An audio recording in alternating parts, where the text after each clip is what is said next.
हर हर महादेव। स्वागत है आप सबका हमारे भक्तिपूर्ण चैनल पर। हम श्री शिव पुराण का अध्ययन कर रहे हैं और श्री शिव महापुराण में विदेश्वर संगीता की 6 अध्याय हम पढ़ चुके हैं। आज हम 7वें अध्याय की कथा का श्रवण करेंगे। 6ठे अध्याय में नंदिकेश्वर ने महादेव के निष्कल स्वरूप लिंग के आविर्भाव का प्रसंग सुनाना आरंभ किया था। उन्होंने ब्रह्मा विष्णु के विवाद, देवताओं की व्याकुलता, चिंता आदि का वर्णन भी किया।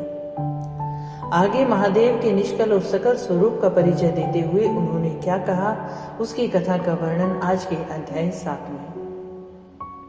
अगर आप चैनल पर नए हैं तो कृपया कर चैनल को लाइक, शेयर और सब्सक्राइब करें। बेल आइकन जरूर से दबाएं ताकि आगे आने वाली वीडियो का नोटिफिकेशन आप तक पहुंच सके। तो आज के अध्याय को शुरू करते हैं।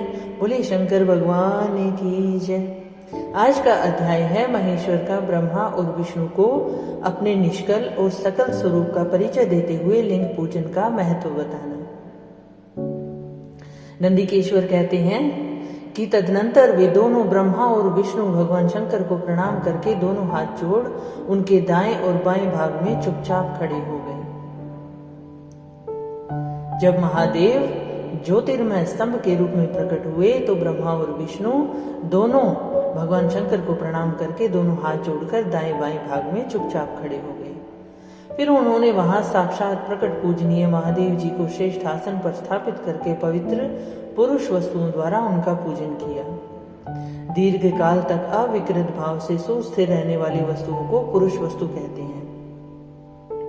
ऐसी वस्तुएं जिनमें दीर्घ काल तक अर्थात लंबे समय तक कोई विकार उत्पन्न नहीं होता, वो सुस्थिर रहती हैं, उन्हें पुरुष वस्तु कहा जाता है।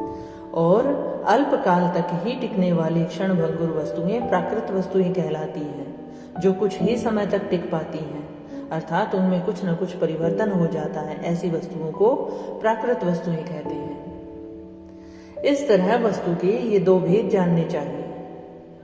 किन पुरुष वस्तुओं से उन्होंने भगवान शिव का पूजन किया, अब ये बताया गया है।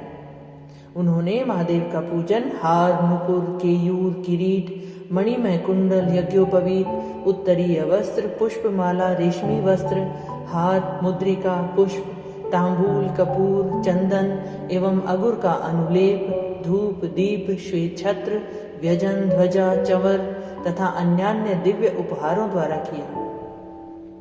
ये ऐसी चीजें थी जिनका वैभव वाणी और मन की पहुंच से परे था, जो केवल पशुपति परमात्मा के ही योग्य थे और जिन्हें पशुबद्ध जीव कदापि नहीं पा सकते थे। उन दोनों ने ऐसे अपने स्वामी महेश्वर का पूजन किया। सबसे पहले वहां ब्रह्मा और विष्णु ने भगवान शंकर की पूजा की। इससे प्रसन्न हो भक्ति पूर्वक भगवान शिव ने वहां नम्र भाव से खड़े हुए उन दोनों देवताओं से मुस्कुराकर कहा। महेश्वर बोले, पुत्रों, आज का दिन एक महान दिन है। इसमें तुम्हारे द्वारा जो आज मेरी पूजा हुई है, इससे मैं तुम लोगों पर बहुत प्रसन्न हूं। इसी कारण ये दिन परम पवित्र और महान से भी महान होगा। आज की ये तिथि शिवरात्रि के नाम से विख्यात होकर मेरे लिए परम प्रिय होगी। इसके समय में जो मेरे लिंग निष्कल अंग आकृति से रहित निराकार स्वरूप के प्रतीक वीर सकल साकार रूप के प्रतीक विग्रह की पूजा करेगा, अर्थात आज के दिन जो मेरी लिंग स्वरूप की और वीर अर्थात मूर्ति स्वरूप की पूजा करेगा, वह पुरुष जगत की सृष्टि और पालन आदि कार्य भी कर सकता है। वो इतना सक्षम हो जाएगा। जो शिवरात्रि को दिन रात निराहार एवं जितेंद्रिय रहकर अपनी शक्ति के अनुसार निश्चल भाव से मेरी यथोचित पूजा करेगा, उसको मिलने वाले फल का वर्णन सुनो। उसको मिलने वाला फल अद्भुत है। 1 वर्ष तक निरंतर मेरी पूजा करने पर जो फल मिलता है, वो सारा फल केवल शिवरात्रि को मेरा पूजन करने से मनुष्य तत्काल प्राप्त कर लेता है। यहाँ शिवरात्रि में महादेव के पूजन की महिमा बताई गई है। आप ध्यान से सुनिए। जैसे पूर्ण चंद्रमा का उदय समुद्र की वृद्धि का अवसर है, उसी प्रकार यह शिवरात्रि तिथि मेरे धर्म की वृद्धि का समय है। इस तिथि में मेरी स्थापना आदि का मंगलमय उत्सव होना चाहिए। पहले जब मैं ज्योतिर्मय स्तंभ रूप से प्रकट हुआ था, वो समय मार्गशीर्ष मास में आर्द्रा नक्षत्र से युक्त पूर्णिमासी यह प्रतिपदा है। जो पुरुष मार्गशीर्ष मास में आर्द्रा नक्षत्र होने पर पार्वती सहित मेरा दर्शन करता है अथवा मेरी मूर्ति या लिंग की झांकी ही करता है, वो मेरे लिए कार्तिकेय से भी अधिक प्रिय है। उस शुभ दिन को मेरे दर्शन मात्र से पूरा फल प्राप्त होता है। यदि दर्शन के साथ साथ मेरा पूजन भी किया जाए तो इतना अधिक फल प्राप्त होता है कि उसका वाणी द्वारा वर्णन नहीं हो सकता। वहां पर मैं लिंग रूप से प्रकट होकर बहुत बड़ा हो गया था, अतः उस लिंग के कारण यह भूतल लिंग स्थान के नाम से प्रसिद्ध हुआ। जगत के लोग इसका दर्शन और पूजन कर सकें, इसलिए यह अनादि और अनंत ज्योति स्तंभ अथवा ज्योतिर्मय लिंग अत्यंत छोटा हो जाएगा। ये सब प्रकार के भोग सुलभ कराने वाला तथा भोग और मोक्ष का एकमात्र साधन है। जो इसका दर्शन, स्पर्श और ध्यान किया जाए तो ये प्राणियों को जन्म और मृत्यु के कष्ट से छुड़ाने वाला है, अर्थात मोक्ष देने वाला है। अग्नि के पहाड़ जैसा जो यह शिवलिंग यहाँ प्रकट हुआ, इसके कारण यह स्थान अरुणाचल नाम से प्रसिद्ध होगा। यहाँ अनेक प्रकार के बड़े बड़े तीर्थ प्रकट होंगे। इस स्थान में निवास करने या मरने से जीवों का मोक्ष तक हो जाएगा। ये सारी महिमा महादेव के ज्योतिर्लिंग स्वरूप की है। जब महादेव ज्योति के स्तंभ के रूप में ब्रह्मा और विष्णु के बीच खड़े थे तो उस स्थान को महादेव ने अरुणाचल नाम दिया और कहा कि यहाँ निवास करने या मरने से जीवों का स्वतः ही मोक्ष हो जाएगा। महादेव कहते हैं कि ये मेरे दो रूप हैं, सकल और निष्कल। दूसरे किसी के ऐसे रूप नहीं। पहले मैं स्तंभ रूप से प्रकट हुआ, फिर अपने साक्षात रूप में।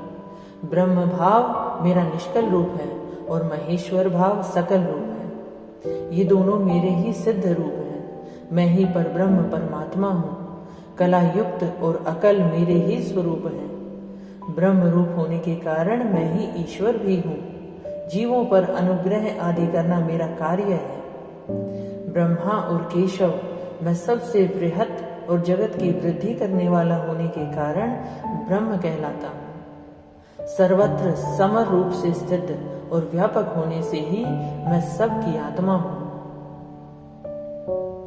अर्थात मैं सर्वत्र विद्यमान हूँ। सबकी आत्मा में मैं ही विराजमान हूँ। सर्ग से लेकर अनुग्रह तक आत्मा या ईश्वर से भिन्न जो जगत संबंधी 5 कृत्य हैं वो सदा मेरे ही हैं। मेरे अतिरिक्त दूसरे किसी के नहीं, क्योंकि मैं ही इन सब का ईश्वर हूँ। पहले मेरी ब्रह्म रूपता का बोध कराने के लिए निष्कल लिंग प्रकट हुआ था। फिर अज्ञात ईश्वरत्व का साक्षात्कार कराने के निमित्त मैं साक्षात जगदीश्वर ही सकल रूप में तत्काल प्रकट हो गया। अतः मुझ में जो ईशत्व है उसे ही मेरा सकल रूप जानना चाहिए, तथा जो यह मेरा निष्कल स्तंभ है वह मेरे ब्रह्म स्वरूप का बोध कराने वाला है। ये मेरा ही लिंग चिन्ह है। तुम दोनों प्रतिदिन यहाँ रहकर इसका पूजन करो। ये मेरा ही स्वरूप है और मेरे सामीप्य की प्राप्ति कराने वाला है। लिंग और लिंगी में नित्य अभेद होने के कारण मेरे इस लिंग का महान पुरुषों को भी पूजन करना चाहिए। मेरे एक लिंग की स्थापना करने पर इतना फल बताया गया है कि उपासक को मेरी समानता की प्राप्ति हो जाती है। जो शिवलिंग की स्थापना करते हैं उनको महादेव की समानता प्राप्त हो जाती है। आप सोचिए कितना अधिक महत्व है। यदि एक के बाद दूसरे शिवलिंग की स्थापना कर दी गई तब तो उपासक को फल रूप से मेरे साथ एकत्व अर्थात सायुज्य मोक्ष रूपी फल प्राप्त होता है। प्रधानतया शिवलिंग की ही स्थापना करनी चाहिए। इसीलिए महादेव के लिए शिवलिंग स्थापना का ही महत्व अधिक बताया जाता है। मूर्ति की स्थापना उसकी अपेक्षा गौण कर्म है। शिवलिंग के अभाव में ये सब ओर से सवेर अर्थात मूर्ति युक्त होने पर भी वह स्थान क्षेत्र नहीं कहलाता। अर्थात जहाँ महादेव की मूर्ति होती है वहां शिवलिंग की स्थापना अवश्य होती है और अवश्य ही करनी चाहिए। आज का शिव पुराण का विद्येश्वर संहिता में 7वां अध्याय यहाँ समाप्त होता है। आगे की कथा सुनने के लिए आप मेरे चैनल को लाइक, शेयर, सब्सक्राइब करें और बेल आइकन जरूर से दबाएं। महादेव